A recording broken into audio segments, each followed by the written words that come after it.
Corpus Christi City Council will vote on major changes to its parking division. A Mexican university is launching a nursing pipeline to meet the need for Texas healthcare workers.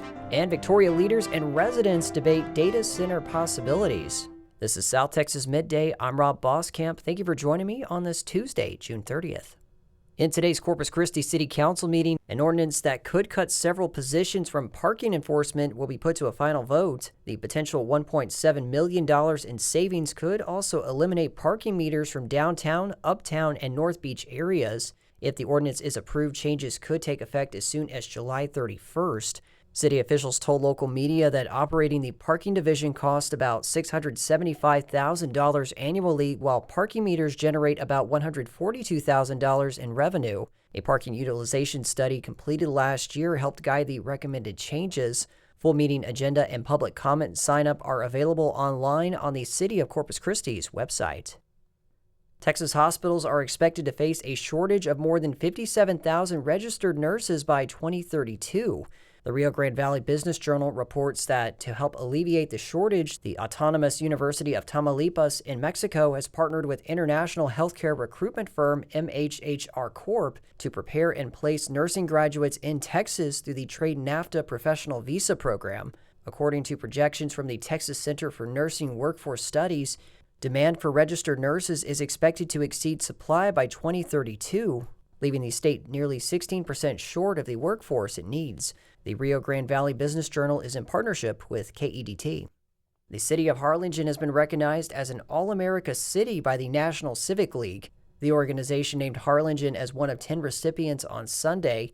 The award honors communities that successfully collaborate to address and fix local issues in areas like education, economic development, and public safety, according to its website. 25 News Now reports the Victoria County Veterans Service Center was honored at the state level on Monday. John Williams, director of the Veterans Service Center, was presented the Claims Excellence Award by the Victoria County Commissioners and the Texas Veterans Commission. The award recognizes the office's success in helping veterans file claims for medical and other benefits.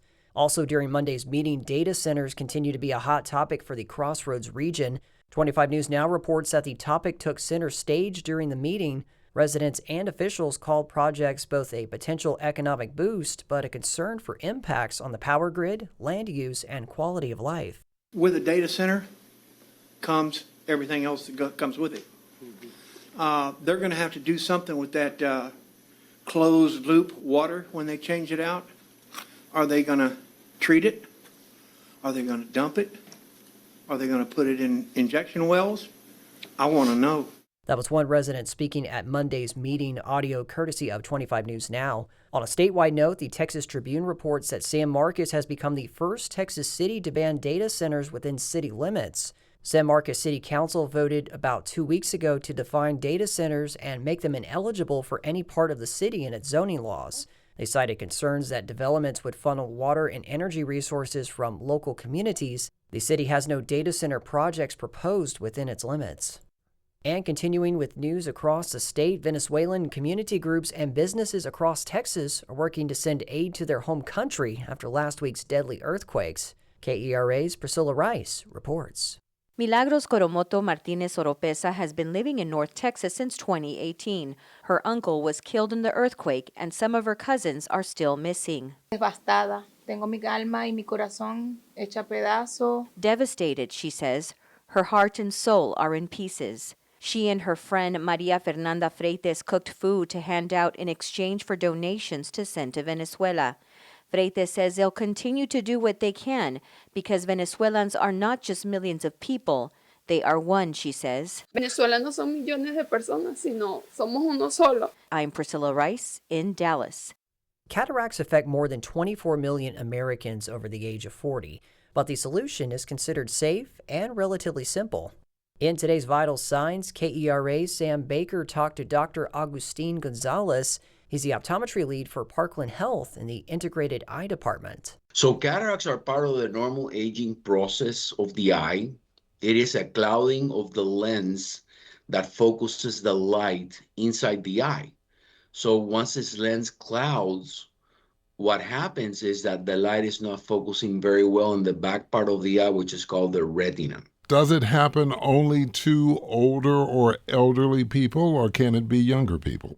Younger people can have cataracts, but it's less common. How young? Very rare cases, we see children who are actually born with a congenital cataract. In extreme cases, they need surgery. In other cases, they can develop a lazy eye in the eye that has the cataract. But this is more unusual. The most common cataracts are related to the aging process of the eye, and we typically start seeing this once people turn into their mid to late 40s, people and other people as late as in their mid 60s. What causes this process in the first place? Are there specific risk factors for cataracts? The more common risk factors are UV exposure. So sunlight, the part of the job of the lens inside the eye is not only focusing the light in the back of the eye, but also filtering harmful ultraviolet radiation that affects the retina. In that case, the ultraviolet radiation does tend to develop cataracts. So we see these more often in people who are unprotected from the rays of the sun or are working in an ultraviolet environment with high exposure to ultraviolet radiation. But it doesn't happen to everyone as they age, though, correct? Cataracts do show up in everybody. Not everybody needs to have an intervention for cataract surgery. But if you look at any eye after age 60, they do have some form of cataract development. Whether it requires intervention or not, it's a different type of conversation. Typically, when there's difficulty seeing, blurred vision, glare, especially a glare driving at night, fading of the colors is something that we also see. That's when intervention for cataract surgery is indicated. Is there some type of alternative treatment that would be used first? In very early cataracts, just using a good pair of glasses might help improve the vision. But as the cataract progresses and it starts interfering with any type of activity of daily living, that's when cataract surgery is indicated. How risky is that surgery? It's a very safe procedure. So the procedure partakes in creating two small openings in the front of the eye. With one opening, we introduce a small tip that breaks away the cataract inside the eye, breaks away the lens. The other just keeps the volume of the eye patent, and then the lens gets replaced with an artificial lens, and that lens acts like a prescription pair of glasses where your vision's restored for seeing far away perfectly well. Can you prevent cataracts?